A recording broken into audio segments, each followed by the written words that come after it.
Welcome back, ladies and gentlemen. In today's video, I'm going to speak about something called priming the brain. Now, it's something you might have heard me speak about a little bit before, but it's not something that's commonly discussed when it comes to squash. You only see the elitist of elite athletes doing this effectively. When we think about playing squash and warming up for squash, what do? We warm up our body, we start hitting a few balls, we try to just start playing.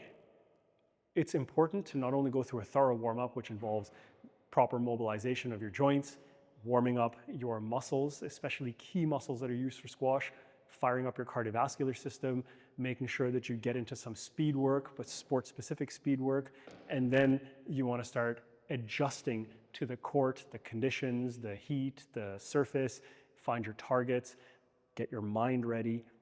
And in particular, on this topic of the mind, this is where priming the brain comes in. So let me show you an example of what that might look like. Squash is a thinking person's game. There's a massive amount of physicality, as we know, but we need our brain to be working.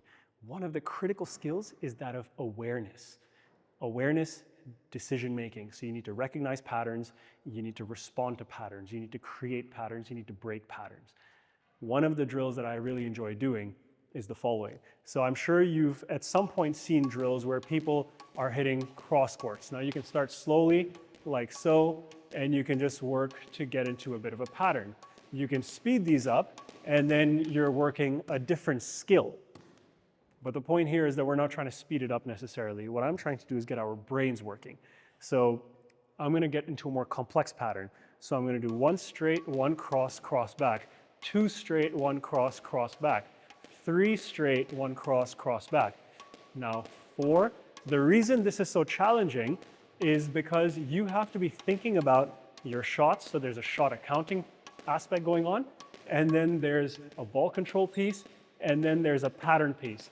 So you could technically do this till 10 shots. You could just go till 4 and then back down to 0. So there's a whole bunch of variety when it comes to all of this. You just have to kind of keep in mind your pattern of drills. So then if I do it here, I'm going to do it on the backhand as well, obviously. So 1 over, over, 2 over, over, 3 over, over, 4 over, over, and then back down. So 3 over, over, 2 over, over, 1 over, over.